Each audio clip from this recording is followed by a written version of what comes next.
哎，现在让你再找个对象，你选胖的选瘦的？胖瘦都行啊，跟那有什么关系？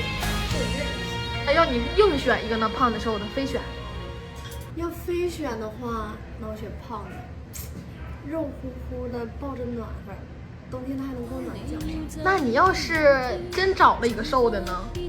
那我就给他养胖呗。那你要结了婚，你老公让你做饭呢？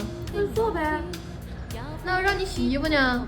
那就洗呗。哎呦，我真成咸味儿了。那要是你老公要管你钱呢？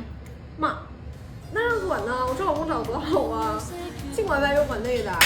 你真假的？那他要让你给他生个大胖小子呢？生啊，生个一样的，跟他一样胖乎乎的。那你老公要不让你喝酒呢？不让我喝。不过了。那过不了一点啊。何妨讓我依靠在你身邊，纏綿夢裏此生永遠。